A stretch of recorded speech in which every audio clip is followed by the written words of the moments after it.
Hey there. Tonight, we're going somewhere grimy, loud, smoky, and completely unforgettable. The 1700s Tavern.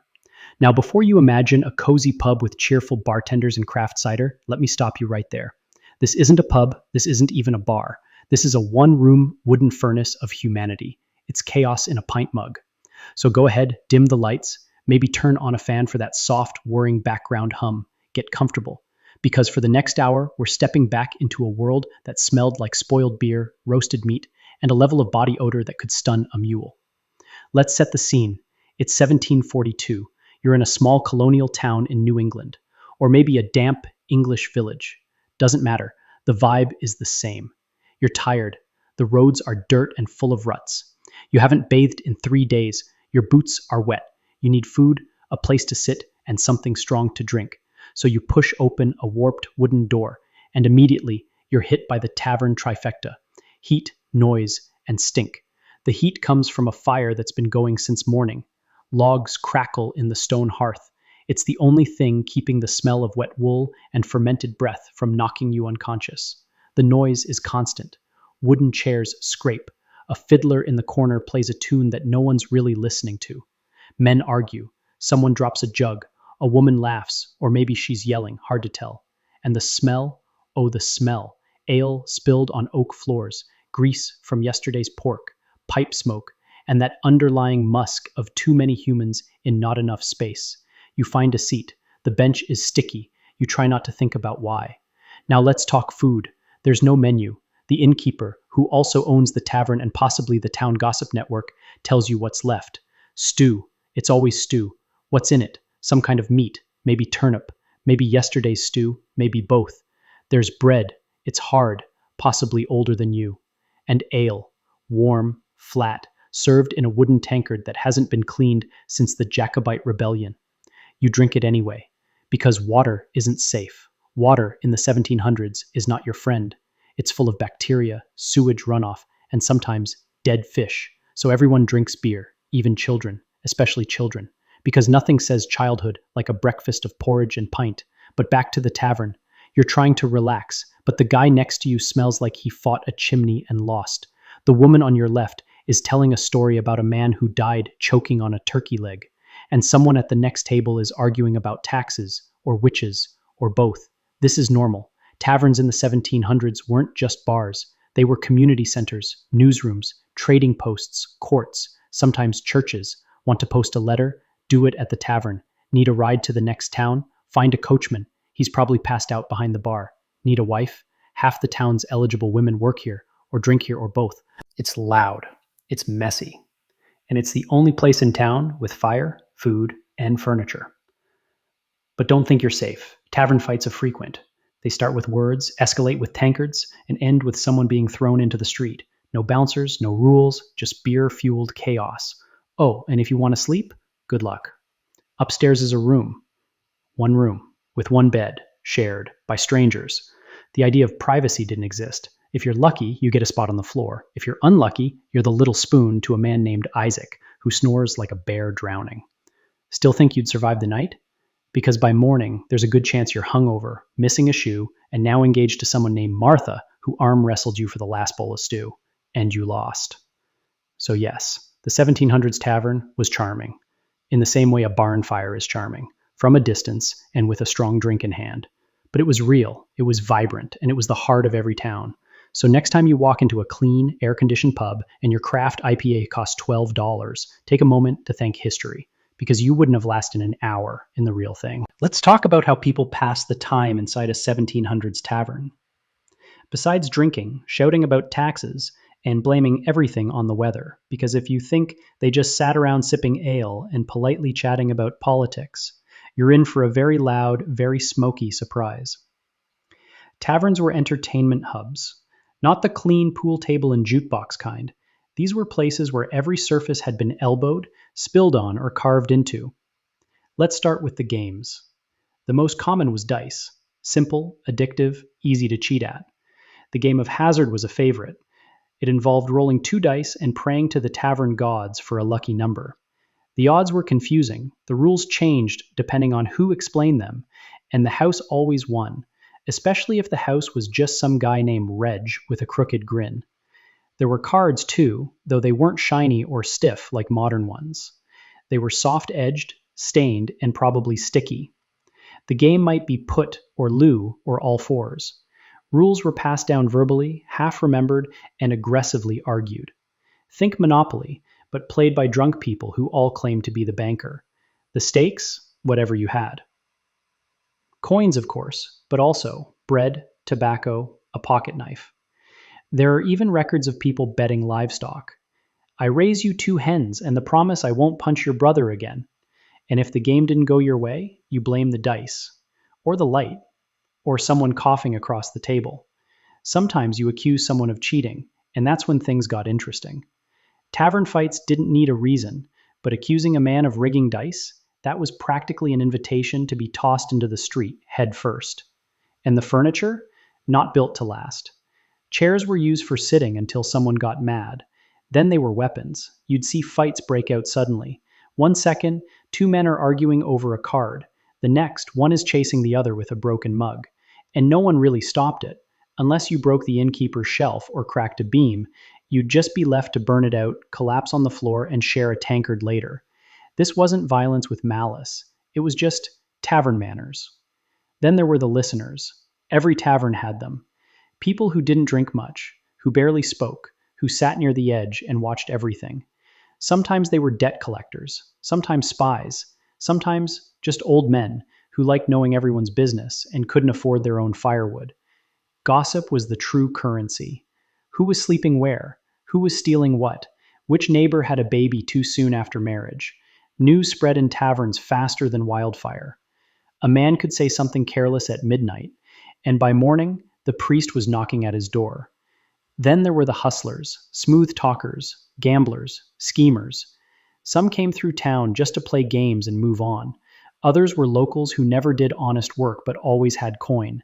They were charming, quick-witted,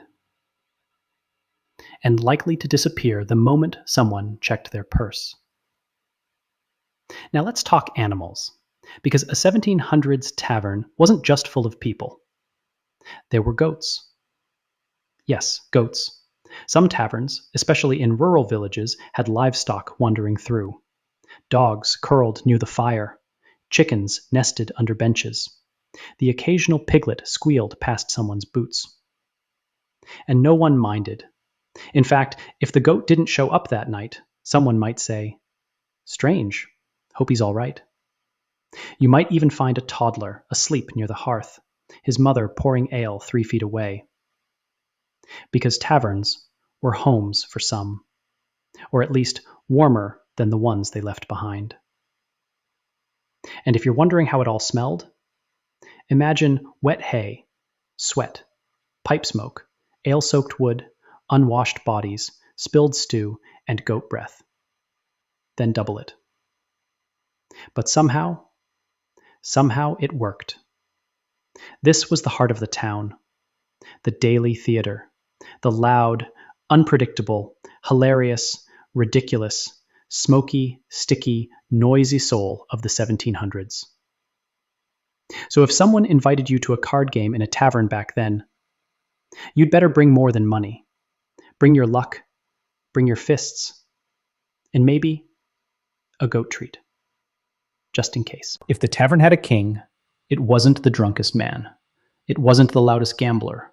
And it definitely wasn't the one with the biggest boots. It was the person behind the bar, the tavern keeper. And make no mistake, they weren't just there to pour ale. The tavern keeper was part chef, part accountant, part bouncer, part spy. They were often the only sober person in the building and the one holding the whole chaotic circus together. Some were former soldiers, some were widows. Some were old and toothless, others were young and ruthless, but all of them had one thing in common. They knew everything. Who was sleeping where, who owed what, who hadn't paid in weeks but showed up every night. They remembered your drink, your debts, your secrets. And if you got on their bad side, you might find your stew a little colder, your room a little fuller, or worse, your name whispered into the wrong ear. You see, the tavern keeper wasn't just a server. They were the unofficial mayor of the tavern world. People confessed things to them they wouldn't say in church. Drunken rambles turned into confessions, and more than once, a man was arrested in the morning because of what he said over his third mug the night before. They also kept the book, usually a battered, greasy ledger full of notes. Not just money, though that too. It held tabs, promises, tallies of ale, nights slept, fights started, chairs broken. Sometimes they were quiet little symbols only the tavern keeper understood. A circle meant friendly, a square meant dangerous, an X, someone to keep an eye on. And this ledger? It had more influence than the law, because if the tavern keeper wrote you off, you might as well move to the next town. Taverns ran on credit and memory, and the keeper's memory was long. They also mediated fights, or let them happen, depending on the day. They broke up shouting matches with a glare, or a frying pan. And when someone got too drunk, too rude, or too handsy, it was the tavern keeper who decided their fate, thrown out into the mud, banned for a week, or sent upstairs to sleep it off, next to a man who talked in his sleep and smelled like pickles. Some innkeepers were beloved. People brought them small gifts. They remembered birthdays, saved the best stew for regulars. Others were feared, not for their size, but for the quiet way they watched everything, and always seemed to know what would happen next. And here's a little-known fact. Tavern keepers were news hubs. Before newspapers were common, before reliable post systems, the tavern keeper was how news traveled. Who won the battle? Who died in childbirth? Which bridge collapsed 2 towns over? The tavern keeper heard it first. And if you wanted to know, you brought a coin and asked nicely. Some even passed messages between rebels, smugglers, or traveling merchants. So while you might think of them as just someone pouring drinks, they were often the most powerful person in the building. Quiet, observant, and rarely fooled. When we imagine the 1700s tavern, it's easy to picture a room full of men. Loud, sweaty, half-drunk, shouting about politics they barely understand. But that picture? It's only half the truth, because women were there too. In the corners, behind the bar, at the tables, upstairs, outside, and often at the very center of things. Let's talk about them. Start with the tavern wives. Many taverns were family-run, and the innkeeper's wife was the one actually doing most of the work. She brewed the ale, stirred the stew, washed the linens, cleaned up the vomit, and still had time to glare at the man flirting with the barmaid. She was tough. She had to be, because running a tavern wasn't glamorous. It was cooking for 30 with no refrigerator. It was negotiating with drunk men twice your size. It was fixing broken chairs while holding a baby. And she was respected, feared even. The regulars might mouth off to the husband, but no one dared cross the wife, not unless they wanted cold stew and a hard slap. Then there were the serving women. Some were young, some older, some passing through, others with nowhere else to go. They carried mugs through crowds that didn't move, dodged hands that didn't always stay respectful, and memorized who wanted strong cider, who wanted it watered down, and who couldn't be trusted with either. Serving women had their own rules. They made quick friends and quicker exits. They smiled when they had to, but they always watched the door. Some were widows, others were runaways. A few were just trying to make enough coin to leave town. But all of them knew one thing. Taverns were dangerous. They learned how to disappear when a fight started, how to slip out of a man's grip with a tray in hand, how to use a jug of ale as both a drink and a distraction. And then there were the women upstairs. Some taverns doubled as brothels. It wasn't advertised. It didn't need to be. Everyone knew. These women lived in rooms with straw mattresses and no locks. They worked nights, slept days, paid rent to the tavern keeper, and hoped the man they were with didn't have a knife in his boot. Their lives were hard, but not always miserable. Some built alliances with other women, protected each other, shared stew, laughed quietly behind closed doors, because even in the darkest corners of the tavern, there was humanity, sisterhood, a glance that said, "I see you, I've got you." And let's not forget the female drinkers. Oh yes, women drank too, not as many, not as loudly, but they were there, sometimes alone, sometimes with friends, sometimes with a secret folded in their sleeve. They drank cider, ale, and wine when it was available. They listened, they laughed, and sometimes they spoke up, and the whole tavern listened. One traveler once wrote of a woman in Bristol who could outdrink any man in the room and still walk home straight while the rest crawled. She became a legend. Because women weren't invisible in taverns. They were survivors, workers, observers, occasionally brawlers, and always, always part of the story. So if you walked into a 1700s tavern and thought, oh, it's just a boys' club, you'd be wrong, and probably corrected by the nearest serving girl, with a full mug and no time for your nonsense. Close your eyes for a moment and listen. Not to where you are now, but to where we were just moments ago. Back in that warm, chaotic, unwashed wooden room with the fire in the hearth and the pipe smoke hanging in the air like a lazy ghost. The 1700s tavern had a very particular soundtrack. Not music in the modern sense. No speakers, no playlists, no background jazz. This was a room filled with living noise, and it started with footsteps. Heavy boots stomping across warped floorboards, wet soles squeaking, nails catching where the planks had splintered, a constant shuffle, thump, and drag of people coming and going.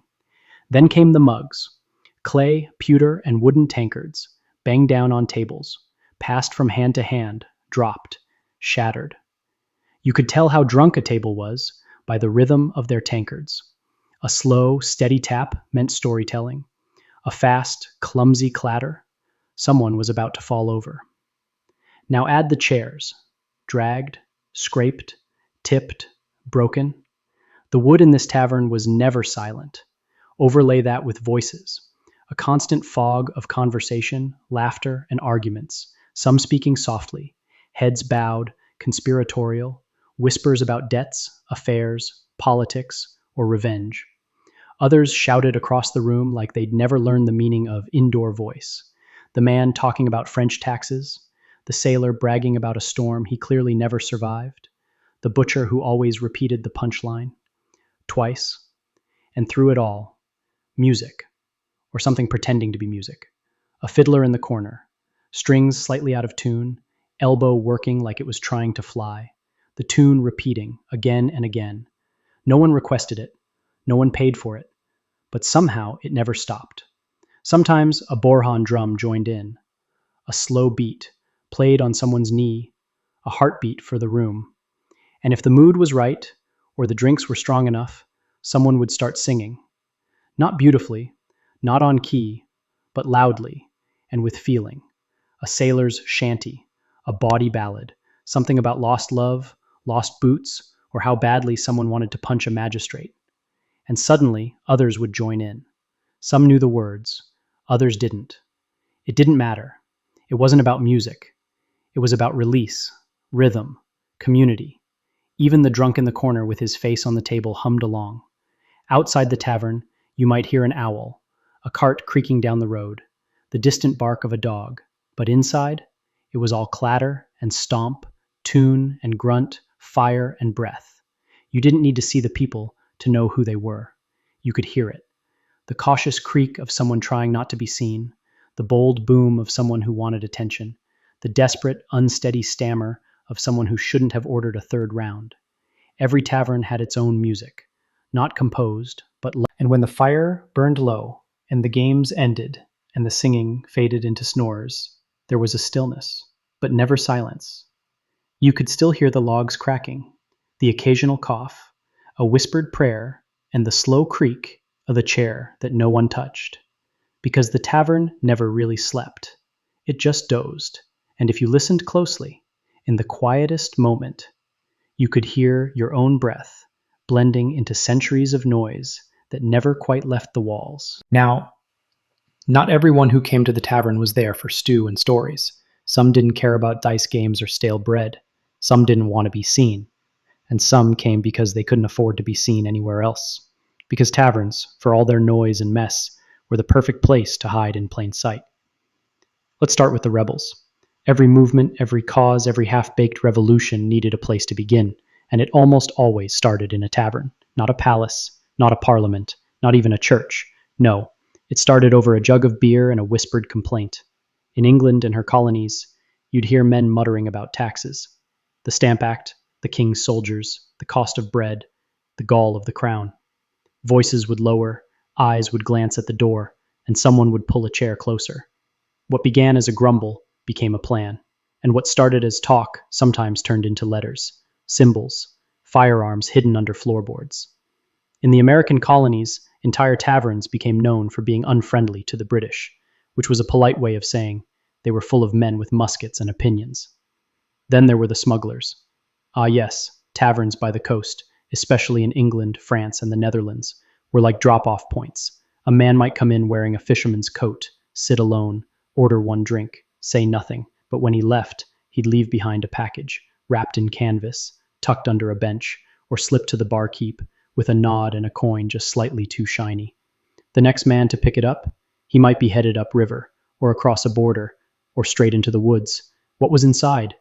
Silk, maybe, spices, letters, or sometimes powder and shot, because smuggling wasn't just about goods, it was about information. Taverns were like postal stations for people who couldn't write things down. They passed secrets in mugs, directions carved into wooden spoons, messages wrapped in sausage casings. Yes, really. And no one questioned it, because asking too many questions in a tavern was a good way to be told, very firmly, to leave, sometimes forever. And then, of course, you had the spies.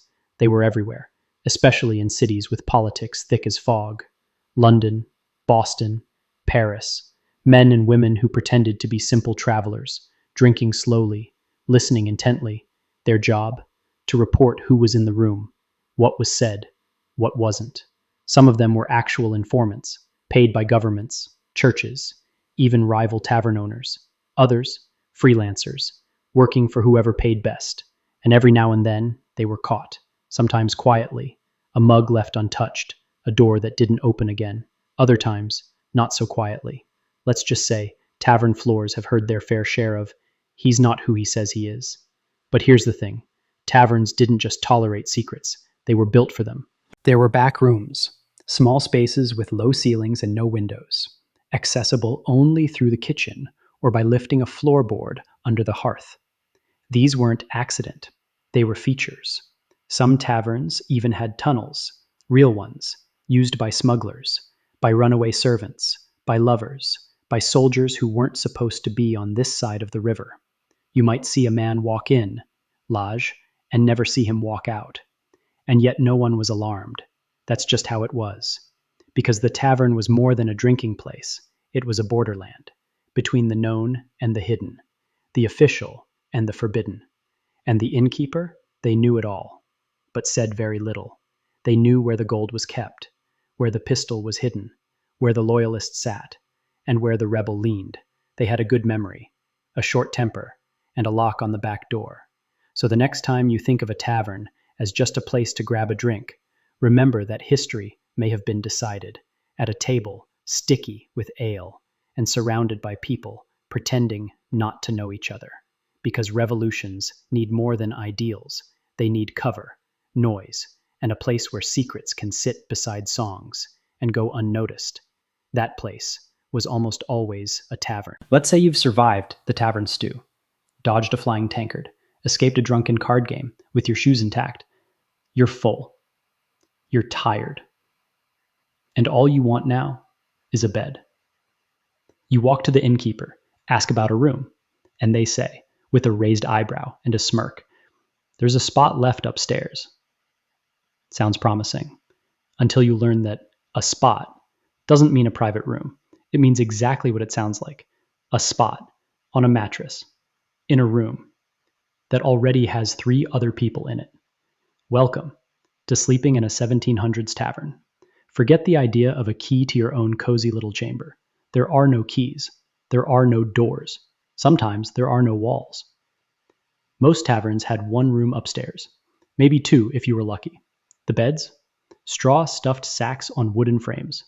Sometimes just straw, sometimes just floor. Privacy? Not a concept. You might find yourself curled up next to a traveling blacksmith who snores like he's swallowing gravel, or a shepherd who forgot to take off his boots, and one boot now rests gently on your stomach. And that warm spot next to you? That's a dog. Not yours, but he seems to think the bed is his. You shift. Try to find a position that doesn't poke you with straw. Try not to think about the itch, because you are now making acquaintances with the 1700s most consistent bedfellow, lice. Yes, that's scratching at your neck, not the straw, not the dog. You're sharing your rest with a thriving ecosystem of tiny, historic nightmares. Sheets weren't changed often. Mattresses were never cleaned. The smell was a complicated blend of sweat, mold, smoke, and resignation. And just as you start to drift off, someone comes upstairs, stumbles, trips, falls on the bed. No apology, just a grunt and a snore. The room has no lantern, only a faint glow from downstairs, where someone is still singing a ballad no one asked for. You try to sleep. But sleep, in a tavern, isn't a restful thing. It's more like drifting in and out of a fog as people come and go, mumble in their sleep, roll over onto you, or worse, start talking in their dreams. And heaven help you if someone had beans with their stew. You will know. The entire room will know. And there's nowhere to go. Still think you're getting any sleep? Let's say you do. You manage a few hours, wedged between the wall and a man who wheezes like a broken bellows. You wake up sore, hungry, and now officially engaged to the goat that slept at your feet. At least that's what the barkeep says. You rub your eyes, spit straw from your mouth, and start hunting for your other boot.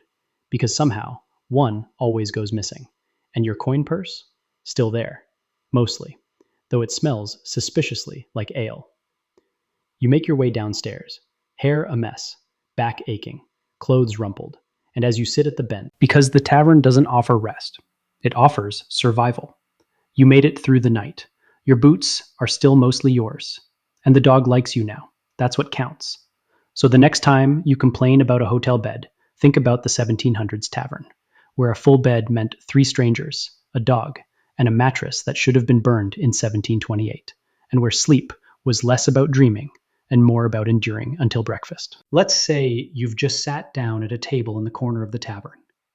You're cold, you're hungry, you're tired of chewing on the inside of your cheek.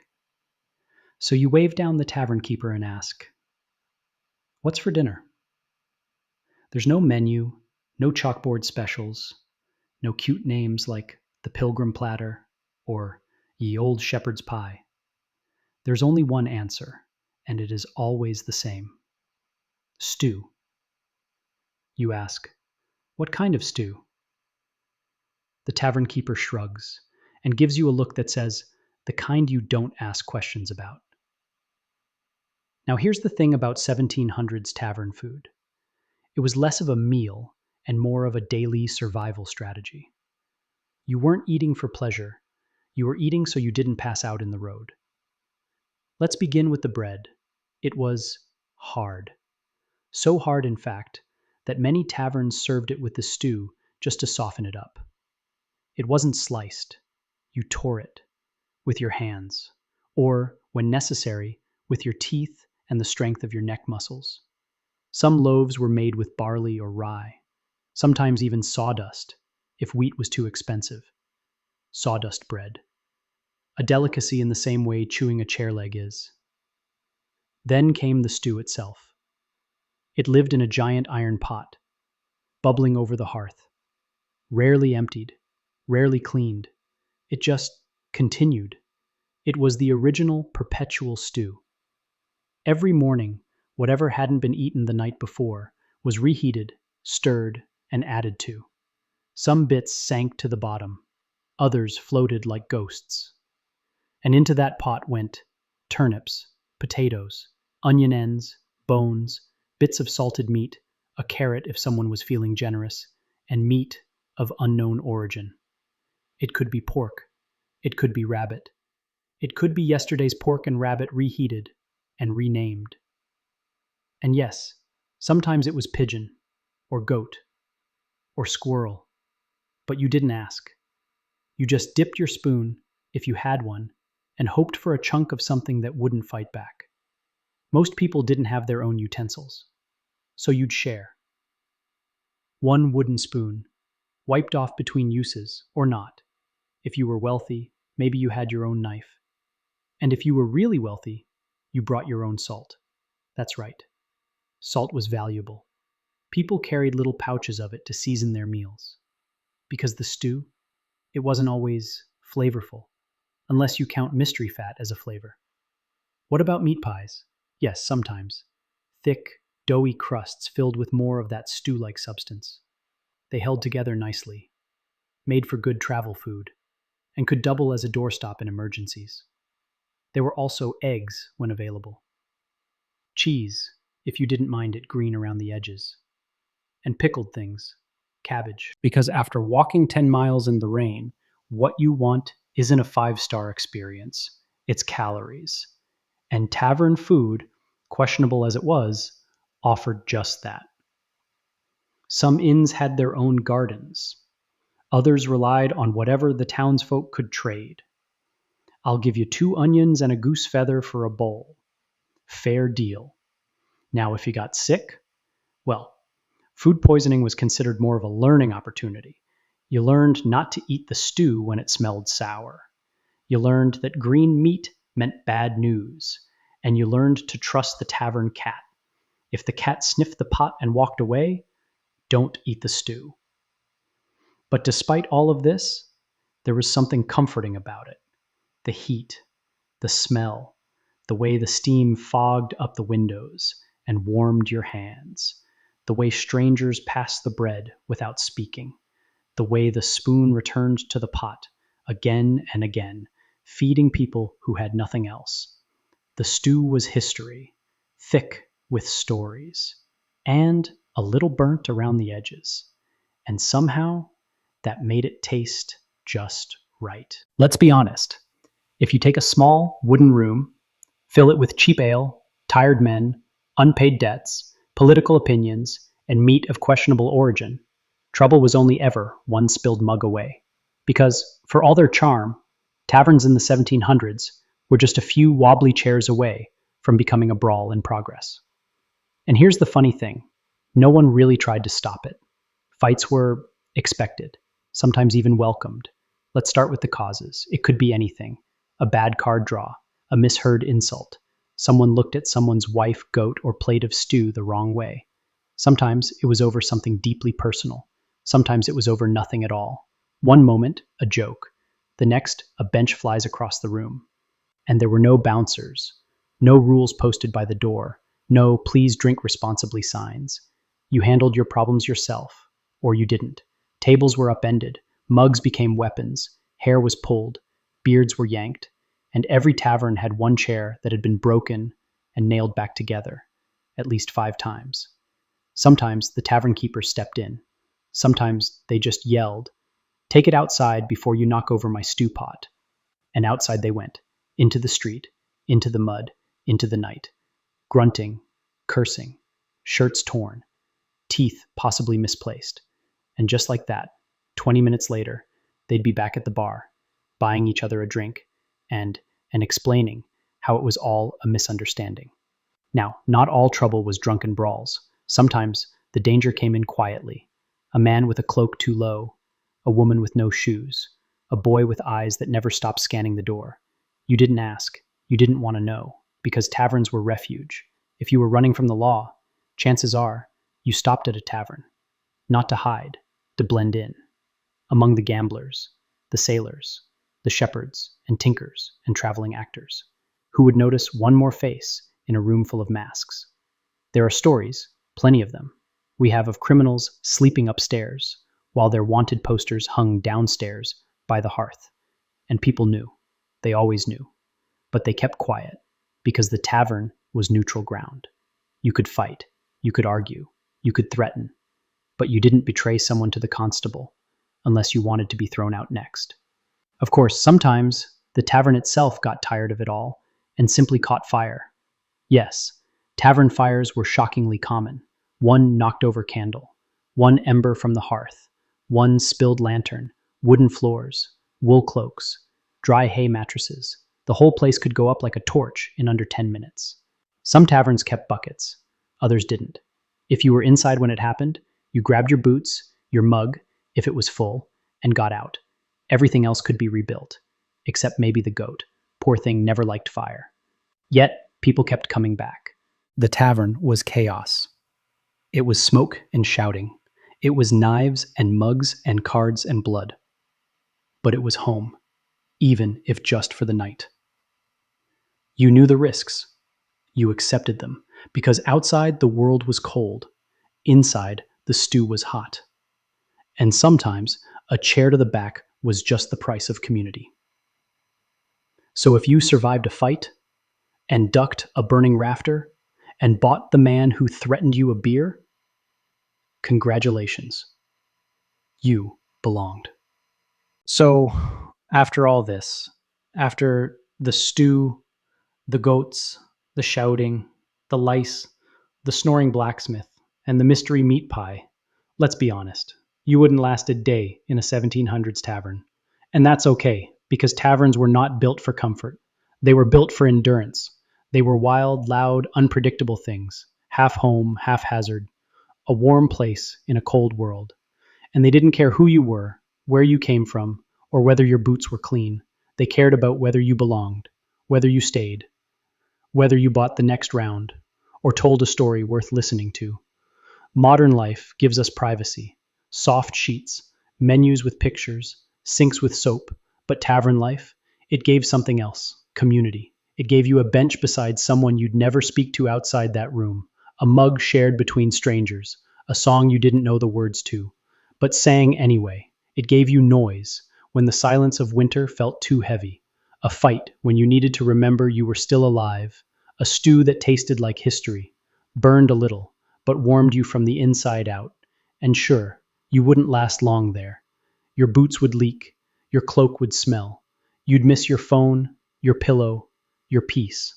But for a moment, just a moment, maybe you'd sit by the fire, feel the mug in your hands, watch the smoke twist into golden candlelight, and you'd understand. Not everything needs to be clean to be beautiful. Not everything comfortable is memorable. Sometimes, the places we wouldn't survive in are the places that remind us just how soft our lives have become. And that's the magic of the tavern. It was hard. It was messy. It was real. And tonight, in this quiet hour, with the world fading gently behind you, you got to visit. No lice, no bruises, just stories, just warmth. And now, the fire is low. The tavern's grown quiet. A few figures sleep with their heads on tables. The goat curls by the hearth, sighing in its sleep. You finish your drink, push back your chair, step into the still night air. The stars above are quiet. The door closes behind you with a creak, and the tavern waits for the next traveler to need a stew, a story, and a place to rest. Sleep well, traveler. You've earned it.